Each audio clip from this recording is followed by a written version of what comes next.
Agriculture minister గారు ఇచ్చినటువంటి ఒక స్టేట్మెంట్ ప్రకటన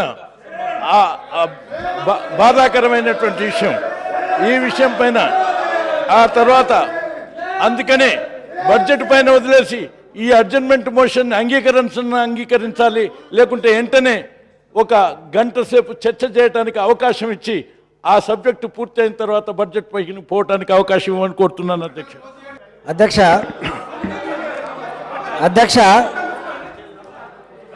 ప్రభుత్వం పూర్తి స్థాయిలో చర్చ జరపడానికి సిద్ధంగా ఉంది. ఏ పార్టీ అయితే తన అభిప్రాయం చెప్పాలని చెప్పి భావిస్తుందో వాళ్ళ సభ్యులను ముందుగా కూర్చోమని చెప్పండి, అభిప్రాయాలు చెప్పడానికి అభ్యంతరం లేదు. మూడో అంశం ఏంటంటే, పెద్దలు జానారెడ్డి గారు 10 సంవత్సరాల కాలం పాటు మంత్రిగా చేసిండు. ఈ సభలో 10 సంవత్సరాల కాలం పాటు నేను కూడా సభ్యుడిగా ఉన్నా, కానీ ఏనాడు కూడా అడ్జర్న్మెంట్ మోషన్ని టేకప్ చేసిన సందర్భం ఉందా అని చెప్పి అడుగుతా ఉన్నా అధ్యక్ష. మీకు నిజంగా రైతుల సమస్యల పట్ల నిజాయితీ ఉంటే, కరెంటు సమస్య పరిష్కారం కావాలన్నటువంటి తపన ఉంటే, స్వయంగా మా ముఖ్యమంత్రి కేసీఆర్ గారు ఎన్ని గంటలైనా చర్చించుకుందామని చెప్పి ఇలా ప్రకటించిన తర్వాత దానికి సిద్ధంగా లేరంటే రైతుల పట్ల మీకు నిజాయితీ ఉందా అని చెప్పి ఇవాళ నేను ప్రశ్నించాల్సుకున్నా అధ్యక్ష. రెండవ మాట అధ్యక్ష, ఇవాళ మా గౌరవ ముఖ్యమంత్రి గారు కొత్తగా రాష్ట్రాన్ని సాధించుకున్నాం, అన్ని పక్షాలను కూడా కలిసిమెలిసి తెలంగాణ పునర్నిర్మాణంలో భాగం పంచుకోవాలని చెప్పి మేము భావిస్తూ ఉంటే, ఇవాళ ఆ స్నేహపూరితమైన వాతావరణాన్ని మేము కలిగిస్తూ ఉంటే, ఇవాళ ఈ విధంగా సభను దుర్వినియోగం చేస్తూ ఉంటే మీరు నిమ్మకు నీరెత్తకుండా ఇది మర్యాద కాదని చెప్పి నేను మనవి చేస్తా ఉంది అధ్యక్ష. ఇవాళ నిద్రపోయేవాడిని లేపచ్చు అధ్యక్ష, కానీ నిద్రపోతున్నట్టు నటించేవాడిని లేపేటువంటి ఆస్కారం లేదు అధ్యక్ష. ఇవాళ పచ్చ జెండా పార్టీ, తెలుగుదేశం పార్టీ సభ జరగద్దు, ఈ తెలంగాణ నిర్మాణం కావద్దు, ప్రజల సమస్యలు పరిష్కారం కావద్దని చెప్పి వాళ్ళు కుట్ర చేస్తూ ఉంటే, వాళ్ళ మూలాలు చంద్రబాబు నాయుడు దగ్గర ఉంటే, వాళ్ళ మూలాలు ఆంధ్ర ప్రాంతంలో ఉంటే వాళ్ళకు జతగలపడం అనేటువంటిది ఏ మేరకు సమంజసమో ఇవాళ నేను కోరుతా ఉన్నా అధ్యక్ష. మీకు నిజాయితీ ఉంటే చెప్పండి, ఎస్ మాట్లాడుకుందాం.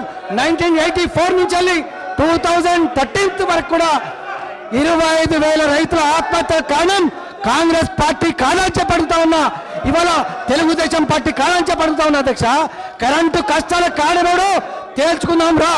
ఇలా సభలో మీకు నిజాయితీ ఉంటే, మీ దగ్గర లెక్కలుంటే, ఇవాళ స్వయంగా మంత్రులు కాదు అధ్యక్ష, స్వయంగా ఈ మా రాష్ట్ర ముఖ్యమంత్రి గారు సమాధానం చెప్పడానికి సిద్ధంగా ఉన్నారు. కాబట్టి మీరు కూర్చోండి, సభలో చర్చించుకుందామని చెప్పి పని చేస్తూ ఉన్న దేశ. మీకు రాజకీయ భవిష్యత్తు ఉండదనేటువంటి ఆరాటంలో మీ కాళ్ళ కింద భూమి కదిలిపోతుంది. కాబట్టి రేపటి నుంచి పెన్షన్ ఇవ్వబోతున్నాం, 1000 రూపాయల పెన్షన్.